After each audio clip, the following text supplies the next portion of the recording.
वेदांत सार की चर्चा हम सुबोधिनी टीका के साथ कर रहे हैं।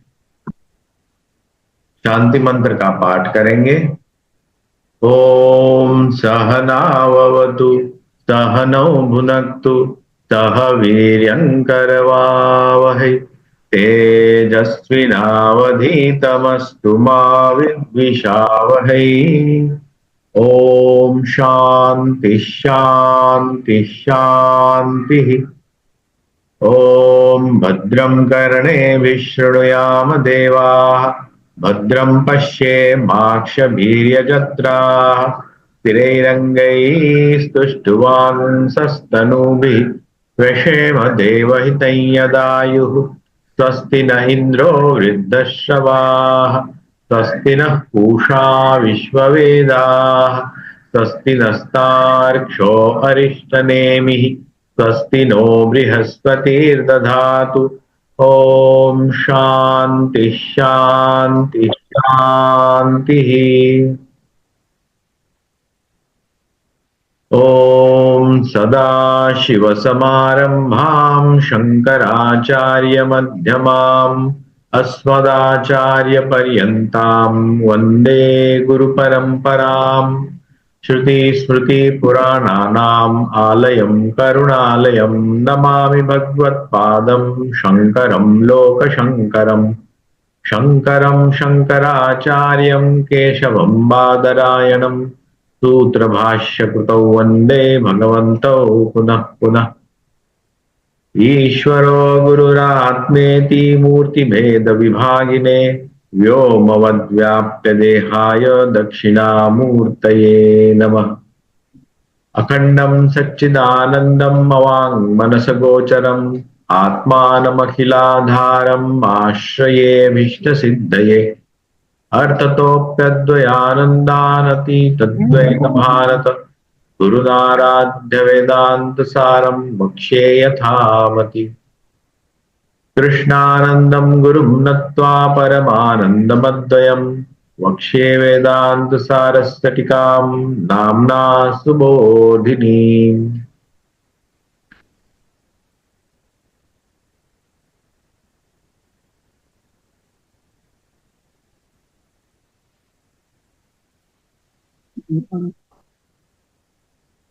वेदांत सार का 23वें अध्याय तक हमने देखा था।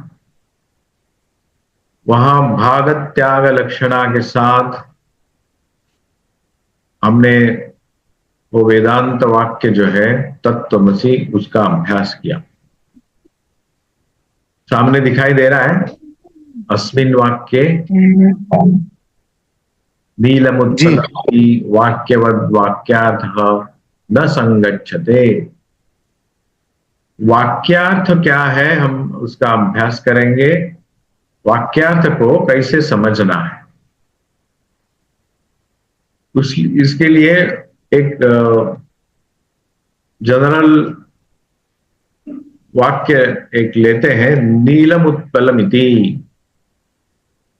इस वाक्य में हमें क्या समझ में आता है कि नील रंग का एक कमल है।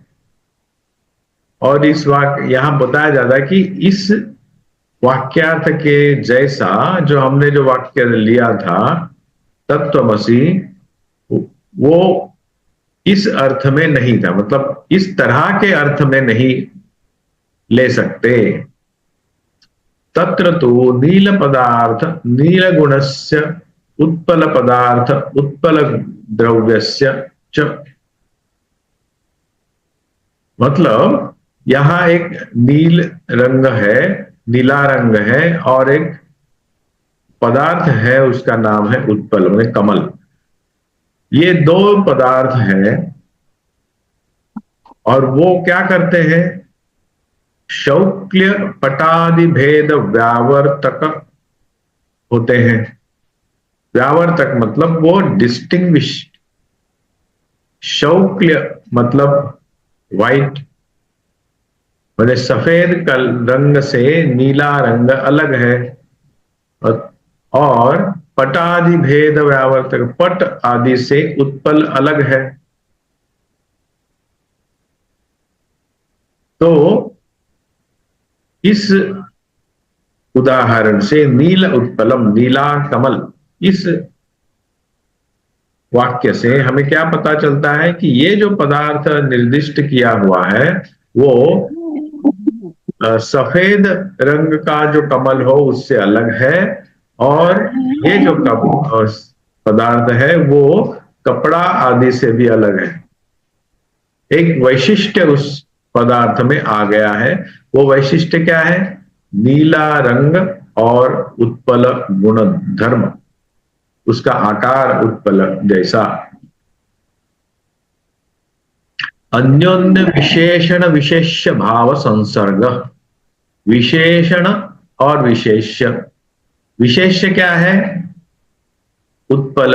विशेषण क्या है? नीला रंग। और नीला रंग किसका है? तो उत्पल का अन्योन्य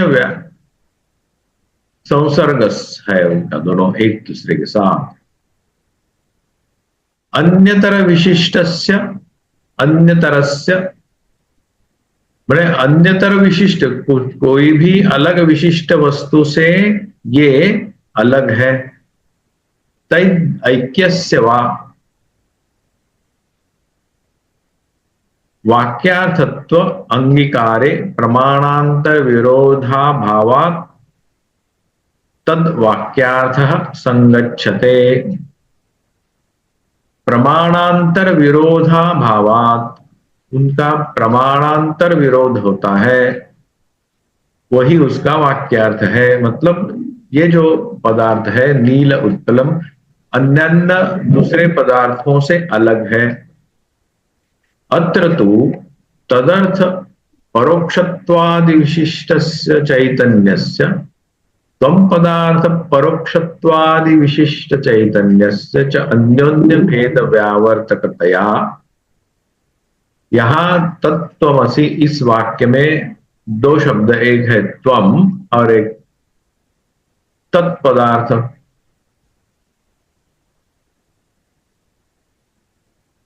एक तत्पदार्थ परोक्ष है, दूरत्वगामी है, और त्वम पदार्थ अपरोक्ष है। ये जो अन्योन्य भेद व्यावर्तक है, भेद व्यावर्तक, भेद से अलग, उनका आपस में कुछ मेल नहीं खाता। विशेषण विशेष भाव संसर्गस्य अन्यतर विशिष्टस्य अन्यतरस्य तद ऐक्यस्य च वाक्यार्थत्व अंगीकारे प्रत्यक्षादि प्रमाण विरोध वाक्यार्थः न संगच्छते। प्रत्यक्षादि प्रमाण विरोधात, प्रत्यक्षादि प्रमाण क्या बोलता है? एक तो दूर का है, एक तो नजदीक का। ये तो प्रत्यक्ष हमें समझ में आता है, उसका विरोध है यहाँ पे। इसलिए इसका ये वाक्य अर्थ न संगत, वाक्य अर्थ नहीं सही होगा। तदुक्तम,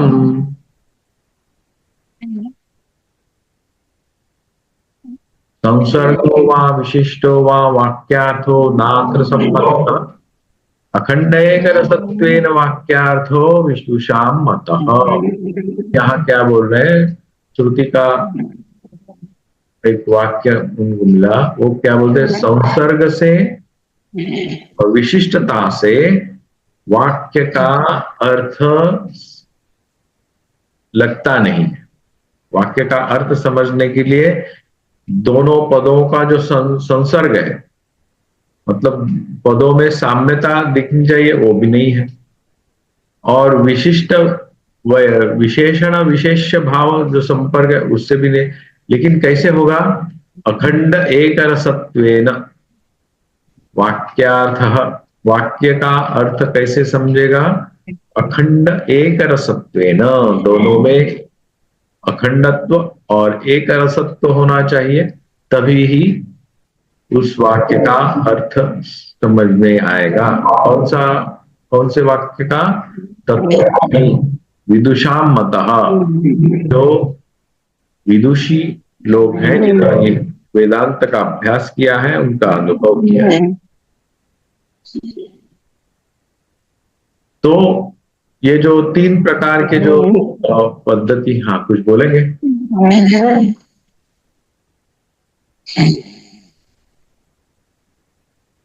तीन पद्धतियां जो हमने देखी थी, एक संसर्ग, दूसरा विशेषण विशेष्य भाव और तीसरा है, तो ये तीसरे माध्यम से वो हमने हम देखना।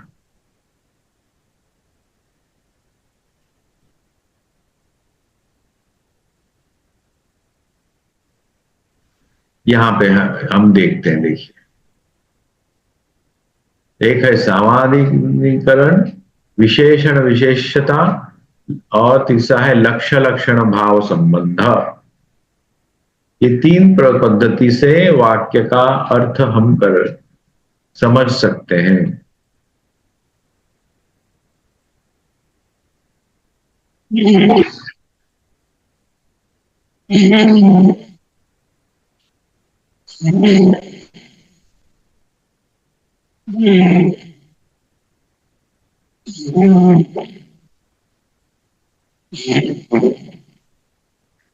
अभी टीका हम देखते हैं, क्या बोल रहे हैं टीकाकार। ननु, जब एक आक्षेप लिया जाता है, यथा नील उत्पलम इति वाक्ये नीलत्व विशिष्ट नीलगुणस्य उत्पलत्व विशिष्टस्य उत्पल द्रव्यस्य च स्वव्यतिरिक्त शुक्लादि गुणांतर पटादि द्रव्यांतर व्यावर्तकत्वेन विशेषण विशेष्य भाव निरूपित तद्भिन्न संसर्गस्य नीलगुण वैशिष्टस्य वाक्यार्थत्वं तथा इह अपि तत्त्वमस्यादि वाक्ये तत्पदार्थस्य परोक्षत्वादि विशिष्ट ईश्वर चैतन्यस्य त्वं पदार्थस्य परोक्षत्वादि विशिष्ट जीव चैतन्यस्य च अन्योन्य भेद व्यावर्तकतया विशेषण विशेष्य भूत सर्वज्ञत्व किंचित ज्ञात्व उभय निरूपित संसर्गो वा सर्वज्ञत्वादि विशिष्टस्य किंचित ज्ञत्वादि विशिष्टेन सह ऐक्यं वाक्यार्थः भवति इत्यादि आशंक्य दृष्टांत दाष्टान्तिकयो वैषम्य न एव इति आह अस्मिन् इत्यादिना। जो भी हम लोगों ने वो एक्सप्लेन किया वही टीकाकार अभी बोल रहे हैं यहाँ पे। तो ये दो पदार्थ है, ईश्वर चैतन्य और जीव चैतन्य, दोनों में एक परोक्षत्व है, एक अपरोक्षत्व है, और एक सर्वज्ञत्व विशिष्ट है और दूसरे में अज्ञत्व विशिष्ट है।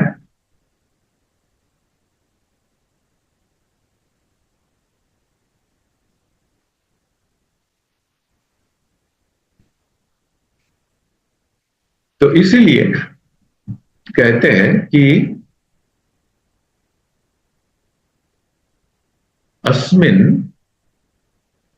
तत्त्वमसि वाक्ये नील उत्पलम इत्यादि वाक्यवत् संसर्गो वा विशिष्टो वा वाक्यार्थः न संगच्छते। इसलिए इस वाक्य में, तत्त्वमसि इस वाक्य में नील उत्पलम, इस वाक्य को जैसे हमने समझा उस तरह से हम इसको नहीं समझ सकते। नील उत्पलमिति वाक्यस्य संसर्ग वैशिष्ट्यार्थ प्रतिपादकत्व कल्पने विरोधाभावं दर्शयति तत्र ति इति। यहां दोनों में विरोधाभाव है।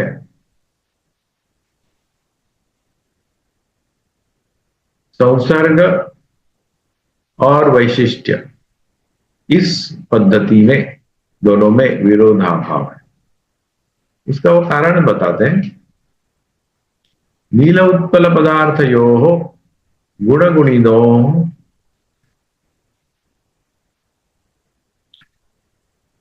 विशेष विशेष्य भाव संसर्गस्य नीलगुण विशिष्ट उत्पल योः ऐक्यस्य वाक्यार्थत्व अंगीकारे प्रत्यक्षादि प्रमाणांतर विरोधाभावात् तत्र तथा संगच्छते इति भावः।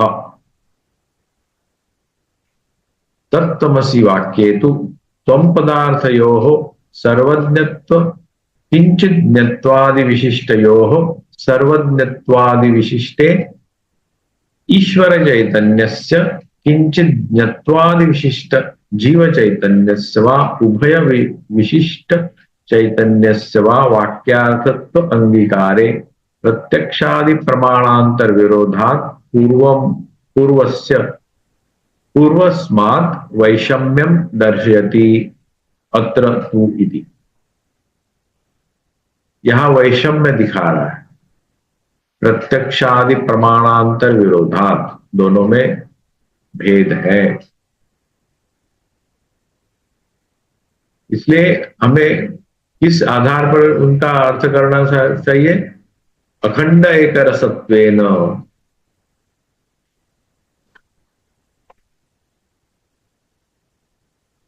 अभी दूसरी एक पद्धति लगाई जा रही है। अभी लक्षणा हम लोग देख रहे हैं, तो और एक पद्धति से हम उस वाक्य का अर्थ करना चाहेंगे। अब आपको सीधा नहीं बताया जाएगा कि क्या उसका अर्थ है, तो यहां पहले न्याय की पद्धति से, तर्क की पद्धति से हम लोग देखेंगे कि क्या बताया जा रहा है।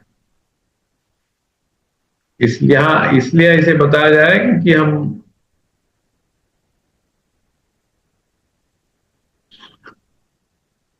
शास्त्र का आधार लेते हुए हम आगे जा रहे हैं। तो शास्त्र का आधार समझो चाहिए, तो शास्त्र को सही सही उस हर एक शब्द को, शब्द के अर्थ को, शब्दों के एक दूसरे के साथ रहने वाले संबंध को, और उस अर्थ किसको वो दर्शाता है, वाक्य क्या बोलना चाहता है, ये सब चीज हमें जाननी जरूरी होती है। इसलिए ये सब एक्सरसाइज चल रहा है।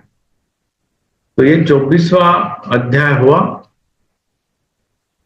तो 25 के अध्याय में हम जाते हैं। अत्र गंगायाम घोष प्रतिवसति। अभी एक नया वाक्य लिया हमने समझने के लिए, एक एग्जाम्पल नया। गंगायाम घोष प्रतिवसति, प्रतिवसति रहता है। प्रति मतलब नजदीक, कहे या वहां उस स्थान पर, वस्ती मतलब रहते हैं। कौन रहते हैं? गंगा घोष रहते हैं। घोष मतलब गाय का कलब जो होता है ना, बहुत सी गाय वहां पे रखी जाती है, गौशाला। गौशाला कहाँ है? गंगायाम, गंगा में। ये चतुर्थी विभक्ति है। गंगा, सॉरी सप्तमी है। गंगायाम घोषः प्रतिवसति। सप्तमी में आधार क्या है उसका? Ganga, the bed of Ganga. Ganga माने जहां से गंगा बहती है, मतलब जहां पानी है उसे तो गंगा कहेंगे, मट्टी को तो गंगा नहीं कहेंगे। गंगायाम घोष, गंगा में वो गौशाला है। गंगा में कैसे रहती, पानी में कैसे रहेगी? तो उसका एक्सप्लेनेशन आगे करें। इति वाक्यवाद जहल लक्षणा अपि न संगच्छते। जहल लक्षणा, लक्षणा जहल, जहद मतलब निकालना है, यहां से हटाना है। किस शब्द को हटाएंगे, कौन से शब्द को हटाएंगे, कौन से अर्थ को हटाएंगे? तत्र तो गंगा घोषयोः आधार आधेय भाव लक्षणस्य। यहां गंगा घोषयोः माने गंगा और घोष। गंगा एक एंटिटी है जो यहां पानी फ्लो हो रहा है, और दूसरा है गौशाला, जहां बहुत सारी गईए वहां पे है। गाय है वहां पे।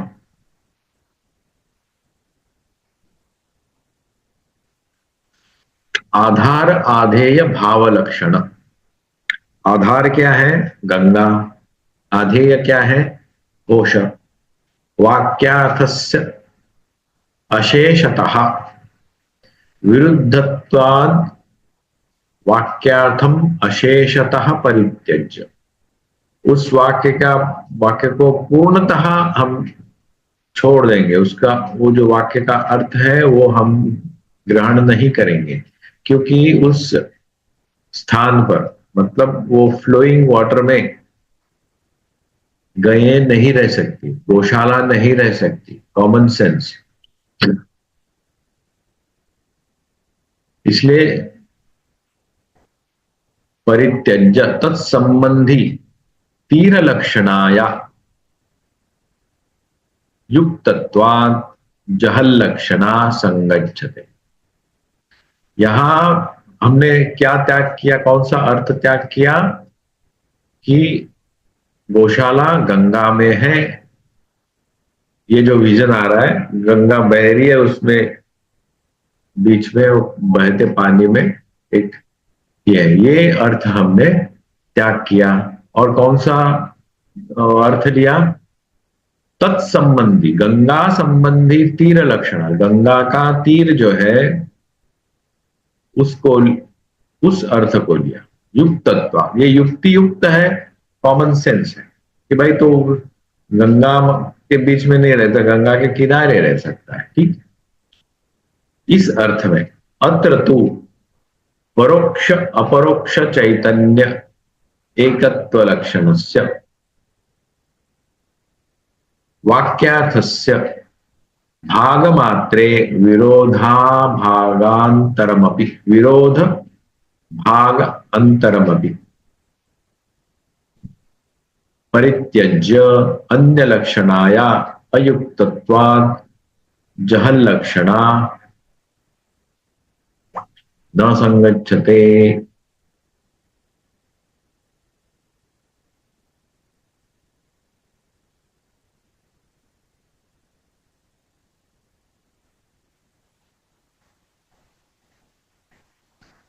परोक्ष और अपरोक्ष चैतन्य जो है तत्व और तम पदार्थों में, उसका क्या किया उन्होंने? विरोधा, उनका जो आपस में जो विरोध है उनको परित्याग किया, क्योंकि वो अयुक्त है, इसलिए वहां पे जहल लक्षणा लगाई। उसका उस अर्थ का त्याग किया और लिया क्या? तो न च गंगापदम स्वार्थ परित्यागेन तीर पदार्थम यथा लक्षयति तथा तत्पद त्वम पदम वा स्वार्थ परित्यागेन तत्त्वम पदार्थ त्वम पदार्थम तत्पदार्थम वा लक्ष्यति अतः कुतो जहल लक्षणा न संगच्छते इति वाच्यम्। जहल लक्षणा क्यों नहीं लगाई जा सकती?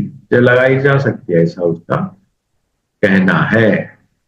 स्व अर्थ परित्यागेन, जैसा उस वाक्य का अर्थ है उस वाक्य को त्याग दिया, वैसे ही तत्व पदार्थ में जो आपस में जो भेद में एपरेंट भेद है समझने में, उनका त्याग किया और उसके पीछे जो चैतन्य छिपा है, तत्र तीर पद आश्रवणेन तत्पदार्थ प्रतितौ लक्षणया तत्प्रतीत्य अपेक्षायामपि त्वं पदार्थयोः तत्त्वं पदार्थयोः क्षीयमाणत्वेन तत्पदार्थ प्रतितौ लक्षणया पुनः अन्यतर पदेन अन्यतर पदार्थ प्रतिपत्ति अपेक्षा भावात। अभी यहां और एक प्रॉब्लम खड़ा हुआ। तत् और तम पद, जैसे गंगायाम घोष में तीर एक नया लोकेशन हमने फाइंड आउट किया कि इस लोकेशन में वो वो गौशाला रह सकती है। लेकिन यहां तत्व पदार्थ में समझो हम वो लगाने से पुनः अन्यतर पदेन और एक उसको पद लगेगा, मैंने और एक शब्द लगाना पड़ेगा ताकि उसको दोनों को एक साथ लाने का समझने के लिए। अन्यतर पदार्थ प्रतीति अपेक्षा भावात, और एक पदार्थ की और एक अर्थपूर्ण शब्द की अपेक्षा है, होनी चाहिए। तो ये कैसे संभव हो?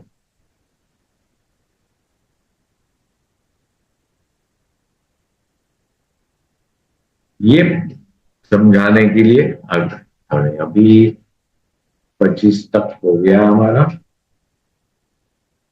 अभी उसका टीकाकार क्या कहते हैं?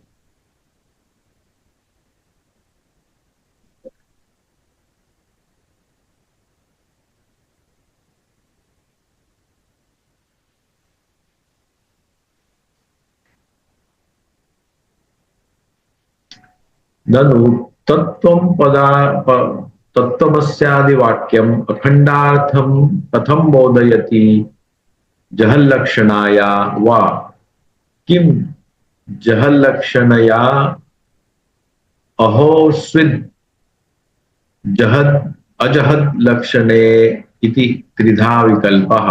यहाँ तीन प्रकार की लक्षणा हम देखते हैं। तो क्या है? जहल लक्षणा, अजहल लक्षणा और जहद अजहद लक्षण।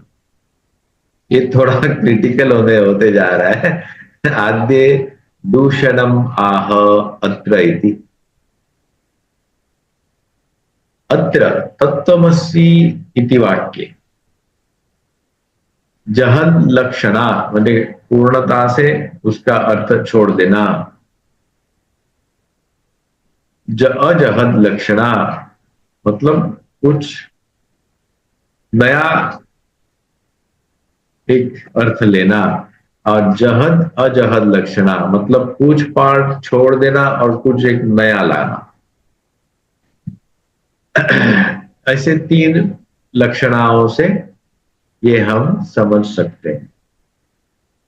आद्य दूषणम आह, यहां भी एक दूषण मतलब एक प्रॉब्लम खड़ा हो रहा है, समस्या है। क्या समस्या? अत्र तत्त्वमसि इति वाक्ये जहल लक्षणा न संगच्छते इति अन्वयः।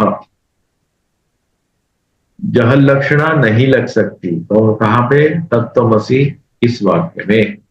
तद एव दर्शयितुम जहल लक्षणाया उदाहरणम तावद आह गंगायाम इति।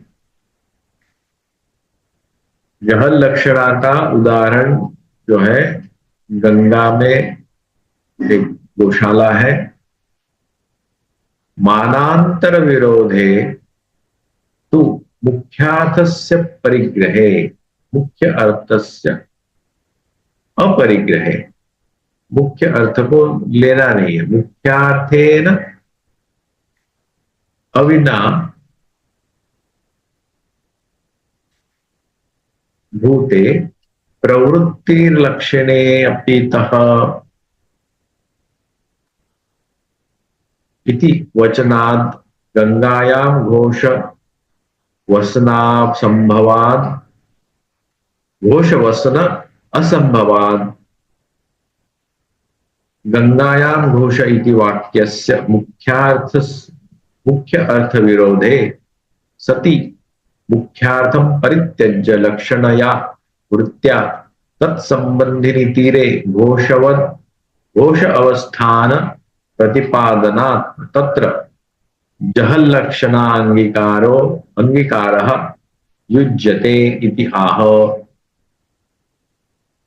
जहल लक्षणा अंगीकार किया जाता है क्योंकि तत्संबंधी तिरे घोष अवस्थानम, ये अर्थ हमने लिया, एक नया अर्थ लिया जो वहां बोला नहीं था। हमने तर्क के माध्यम से वो अर्थ लिया कि भाई वो वैसे हो सकता है।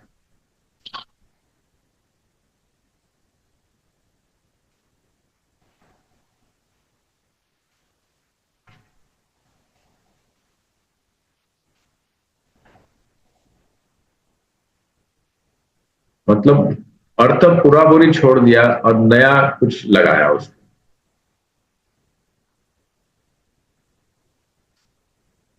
आधार आधेय भाव लक्षणम सर्वथा परित्यज्य इत्यर्थ। आधार आधेय भाव लक्षणा जो है उसको पूर्णतः परित्याग किया है उसका। तत्त्वमसि वाक्ये प्राक प्रतिज्ञातम जहल लक्षणा संभव संभवम आविष्करोति अत्र ती इति। तू शब्द तत्त्वमसि वाक्य, तत्त्वमसि इस वाक्य में प्राक प्रतिज्ञातम उसके पहले जो जहल लक्षणा जो है अत्र तू इति, ये जो कहा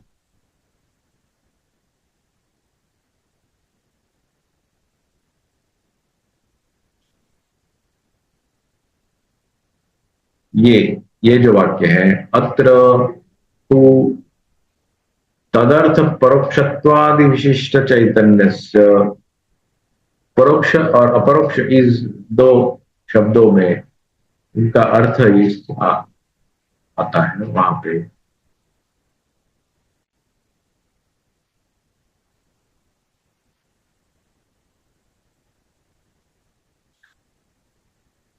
विरोध चैतन्य एकत्वेन विरोधा भावात् गंगा घोष विवत वाक्यवत सर्वात्मना मुख्यात परित्याग संभवात जहल लक्षणा न संभवते। मुख्य जहल लक्षणा भी यहां काम नहीं करती, क्योंकि इस दोनों में उस चैतन्य का एकत्व है।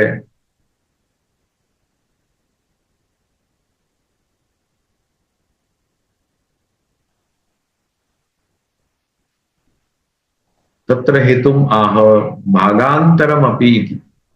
विरुद्धयोः परोक्षत्व अपरोक्षत्व योः एकत्व संभवेन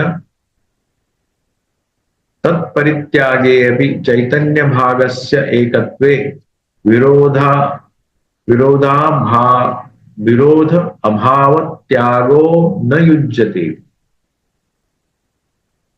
वहां पे चैतन्य भाग एक है, एकत्व है, और विरोधा भावात विरोध भाव अत्यागो न युज्यते, विरोध भाव अत्याग नहीं कर सकते दोनों। यथा गंगायाम घोषः प्रतिवसति इति वाक्ये गंगापदम प्रवाह लक्षणम स्व अर्थम परित्यज्य स्वसंबंधी तीर पदार्थम लक्षयति तथा त्वं तत्त्वम् असि इति वाक्ये तत्पदम स्वार्थम परोक्षत्वादि विशिष्टम परित्यज्य जीव चैतन्यम लक्षयित्वे लक्षयितु एवं त्वं पदार्थमपि स्वार्थम किंचित अज्ञत्वादि विशिष्टम परित्यज्य ईश्वर चैतन्यम वा लक्षयतु तस्मात् जहल लक्षणा एव भवतीत्याशंक्य निराकरोति न चेतिति।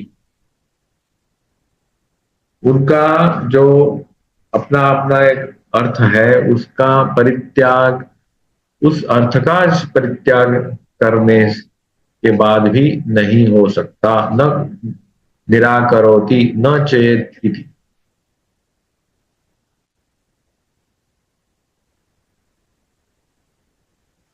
निराकरण प्रकारम एव आह अत्र इत्यादिना।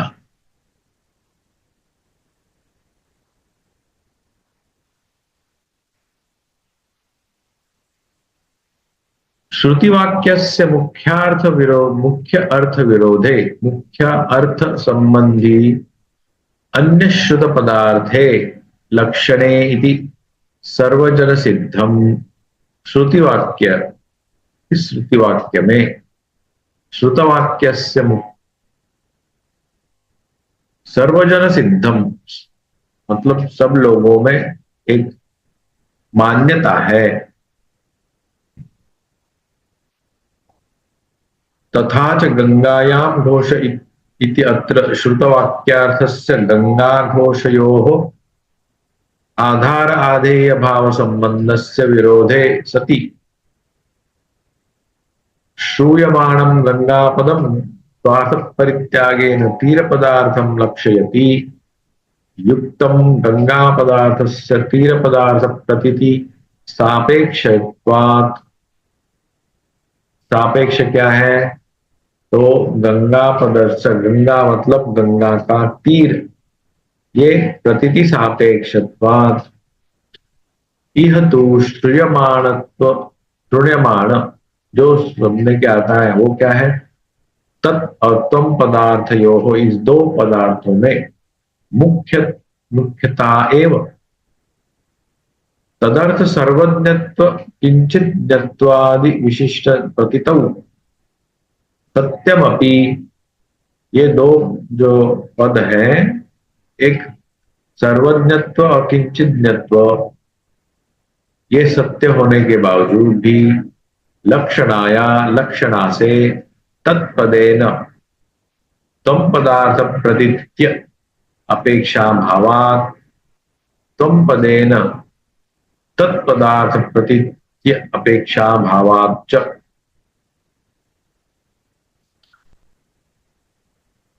मुख्यार्थे संभवति।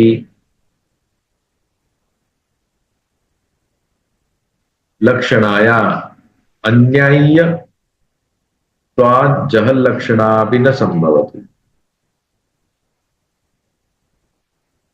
ये जहल लक्षणा यहां नहीं लगा सकते, ऐसे कहते।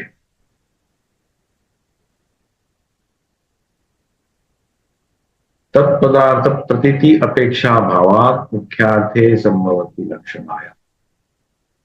तो ये उलझन में पड़े हैं कि कौन सी लक्षणा लगा करके इस वाक्य का अर्थ लगाया जाए।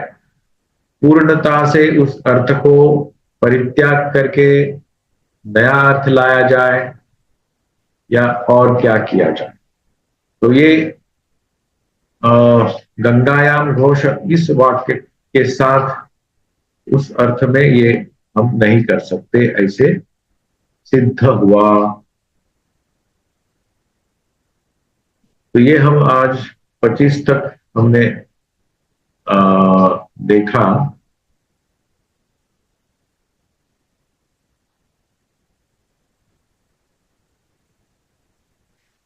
ये 3 प्रकार की लक्षणा है, जहल लक्षणा, अजहल लक्षणा और तीसरा है जहद अजहद लक्षण।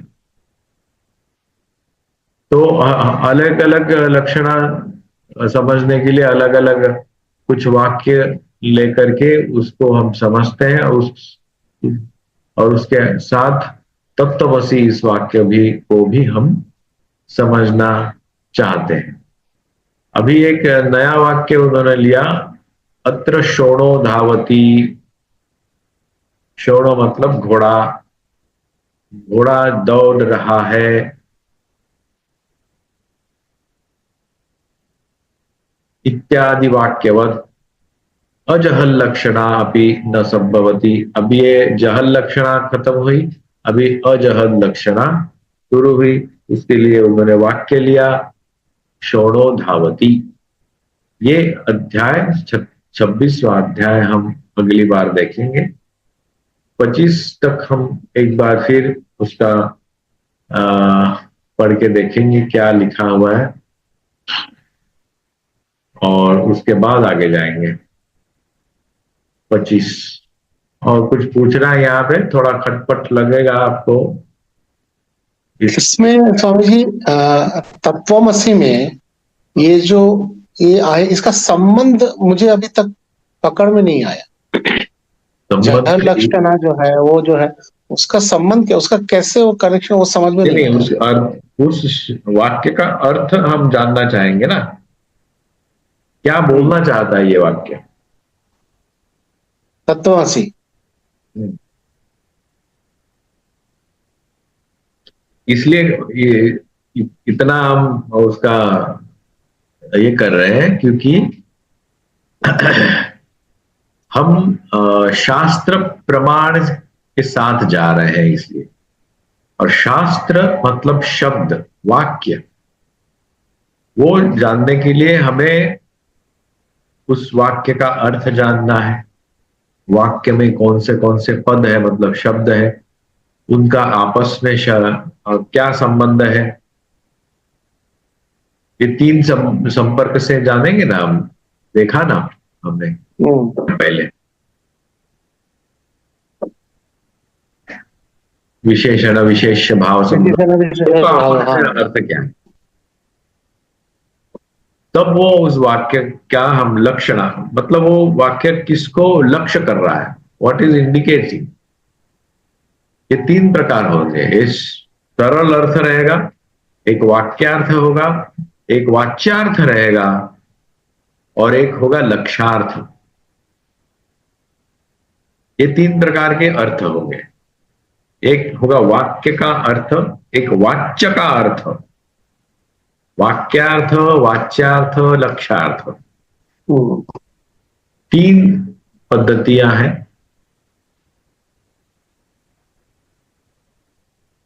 तो कोई भी ज्ञान का हाँ जब हम अध्ययन करेंगे तो ये तीनों के आधारभूत हैं, वाचार्थ, वाक्यार्थ, लक्षार्थ। हाँ, आपको एक मैंने वो एक कुछ वाक्य बोला, उस वाक्य का अर्थ आपको समझ में आना चाहिए ना। जी। मतलब, और दूसरी बात, ये वाक्य कौन बोल रहा है, ये पागल बोल रहा है या Sen person talking with that. वाक्य किसका है। हम्म, तो समझो पागल पागल समझो रास्ते में जा रहे हैं, तो वो कुछ भी बोल देता है, उसका कुछ अ, वाक्यों में उस शब्दों के साथ और कुछ संपर्क नहीं रहता। आपने सुना जी। होगा, सुना एक बस में जा रहा था तभी एक बूढ़ी बोलती जा रही है, बोलते जा रही है, बगल में एक बच्ची बैठी थी, उसके बच्ची मतलब she was also grown up young lady, होगी 22-23 साल की, कॉलेज में जा रही थी शायद। तो उसके साथ ऐसी बात कर रही थी जैसी वो उसकी नातिनी है। तो वो भी थोड़ी तो समय के बाद वो कंफ्यूज हो गए, मैंने बोल रही क्या क्योंकि उस वाक्य में कुछ संपर्क नहीं था, और जोर जोर से बोले, बहुत हंस के बोल रही थी, लेकिन उस वाक्यों में अर्थ ही नहीं था, अर्थ ही नहीं। हम्म, आश्चर्य। वो बंगाली में बोल रही थी लेकिन उस वाक्य में कुछ अर्थ नहीं था। और वो शब्द भी पता नहीं कैसे वो कॉइन करती थी, लेकिन मुझे लगा बंगाली है, लेकिन देर वॉज नो कुछ मीनिंग में नहीं। बाद में वो लड़की कंफ्यूज में कहाँ बैठू क्या मालूम है, कंडक्टर आया उसको उठाया, दूसरी जगह पे बिठाया उसको। बाद में वो बूढ़ी का वैसे ही चल रहा था किसी। तो दिस इज, वो वाक्य कौन बोल रहा है, पागल बोल रहा है कि सही से कुछ इंस्ट्रक्शंस दी रहे हैं। वेदों में तीन प्रकार के वाक्य रहते हैं। एक है उपदेश वाक्य, एक विधि वाक्य, एक निषेध वाक्य। तो ये तत्त्वमसी उपदेश वाक्य है, महावाक्य है। वेद का हर वाक्य, हर शब्द बहुत इंपॉर्टेंट है। और ये जनरल वाक्य भी नहीं है, मतलब लौकिक वाक्य भी नहीं है, प्रापंचिक वाक्य नहीं है, ये वेद का है। इसलिए उसका अर्थ सही से निकालना चाहिए। और ये गहन अर्थ, ये गहन अर्थ वहां से कैसे निकलेगा।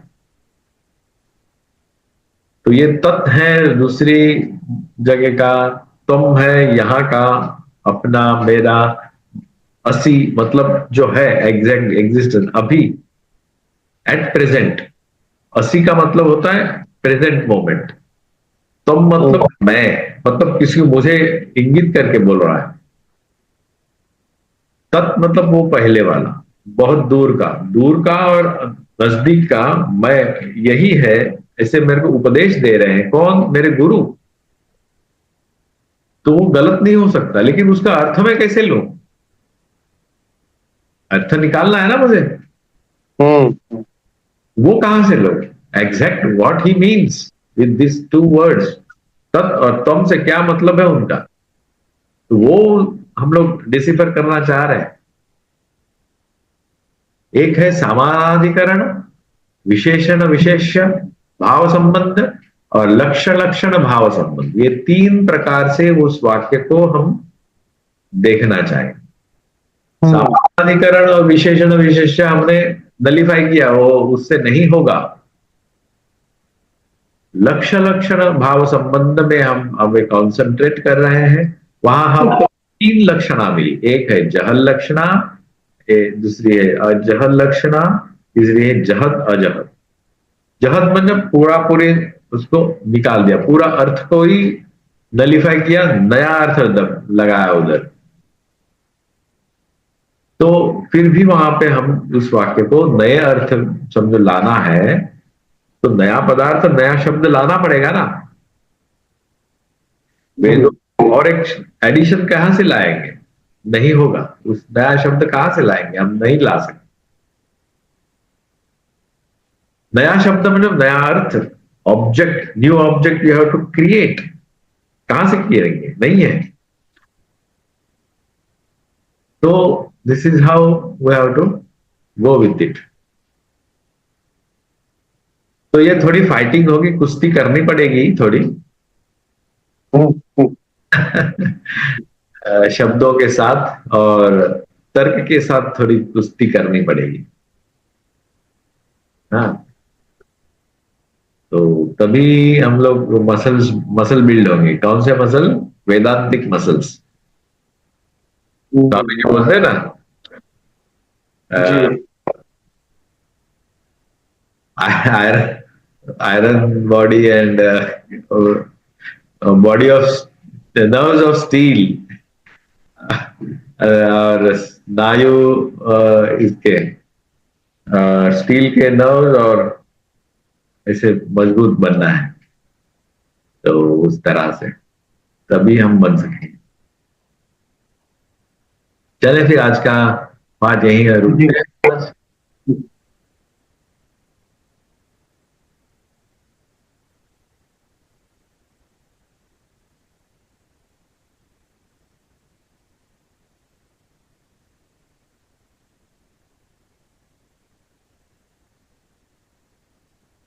शांति मंत्र का पाठ करेंगे। ओम पूर्णमद पूर्णमिदं पूर्णात् पूर्णमुदच्यते पूर्णस्य पूर्णमादाय पूर्णमेवावशिष्यते। ओम शांति शांति शांति। हरि ओम तत्सत्। ओम भद्रं कर्णेभिः शृणुयाम देवाः, भद्रं पश्येमाक्षभिर्यजत्राः, स्थिरैरङ्गैः स्तुष्ट्वांसस्तनूभिः व्यशेम देवहितञ्यदायुः। स्वस्ति न इन्द्रो वृद्धश्रवाः, स्वस्ति नः पूषा विश्ववेदाः, स्वस्ति नस्तार्क्ष्यो अरिष्टनेमिः, स्वस्ति नो बृहस्पतिर्दधातु। ओम शांति शांति शांति। हरि ओम तत्सत्। श्री राम कृष्णार्पणमस्तु।